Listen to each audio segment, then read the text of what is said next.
Thank you. And also thank you, Charles, for just allowing us to rest our minds without a PowerPoint and just to be. Because what I learned over the years, we cannot do compassion, you know? We are human beings. It's about being compassionate, being kind. So compassion is actually a verb and a way of being, so thank you as a reminder. And I sometimes struggle when I asked, contemplative practice, because I hear it as a very abstract thing. Yeah, something outside of myself I'm doing to me, to get better, to get ahead, even become more compassionate, as if there's something missing. Yeah.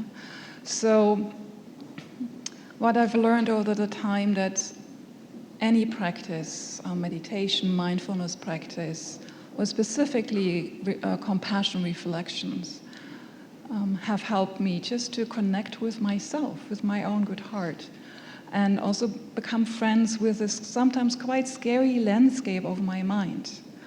And you asked earlier what got us into it, and I realized my interest was mostly the education of the human heart. What makes people tick? Why do we do what we do? And so I always was fascinated when people go work at, like you, Julia, in Africa, at the trenches of suffering. How do they cope with that? How do they make meaning? We have heard Viktor Frankl, who survived the Holocaust, and said you can endure as much suffering as long as it has meaning.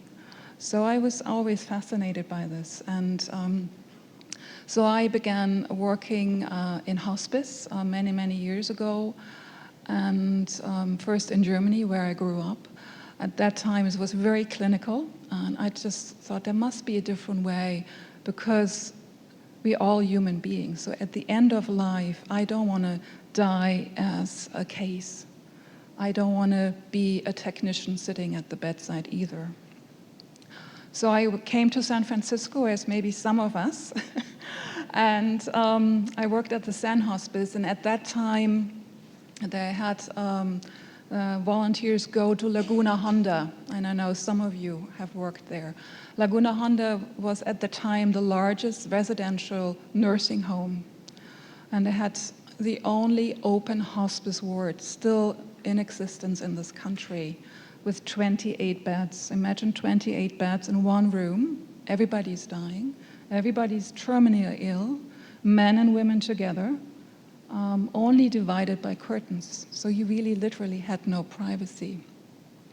And I remember my interview to become a volunteer, and so the person, she asked me, so she described the scene, what I would encounter. You know, there are people from the mission, from Japantown, from Chinatown, people who've lived all their lives on the streets, and here I was, well-educated, European, white, middle class. You know, the clash couldn't be bigger. And she asked me, do you think you can do this? And I said, I don't know. Then she continued describing the smells, what I would smell, you know, when people come close to death.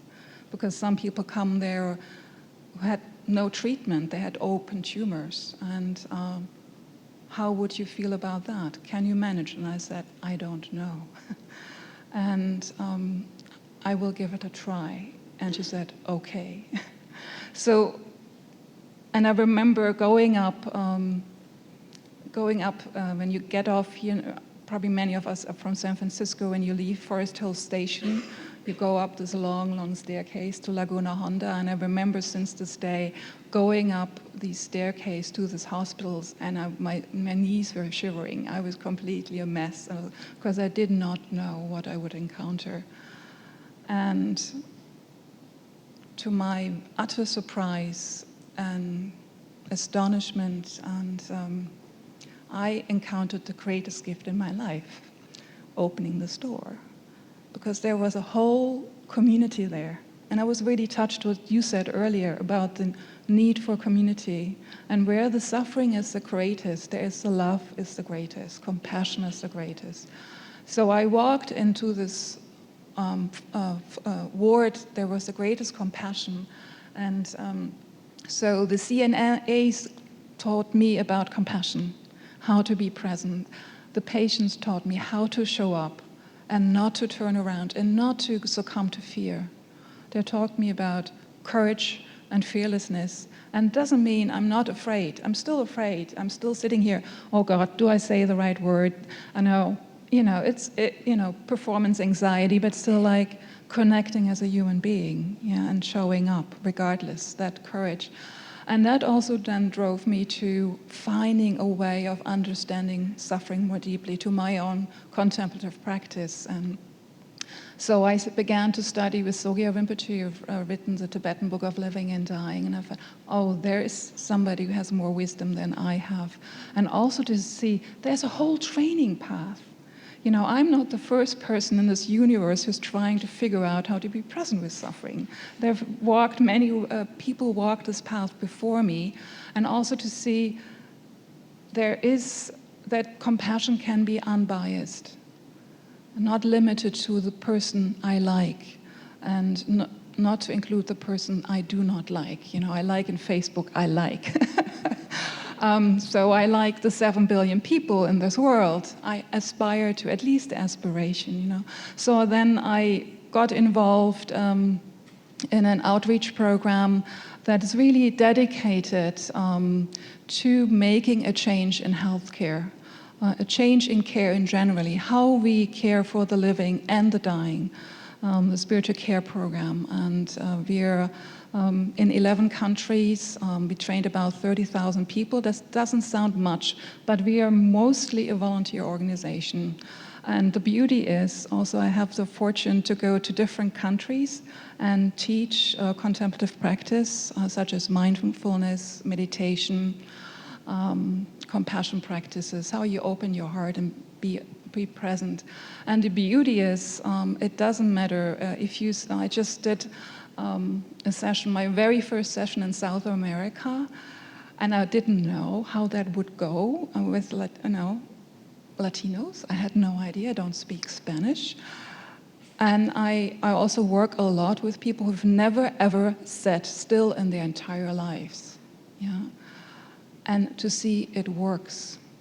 You go slow, short sessions many times over, and making friends with yourselves. And then to see that is such a universal language and the beauty of it, So I was really touched what you said, the universality of our needs.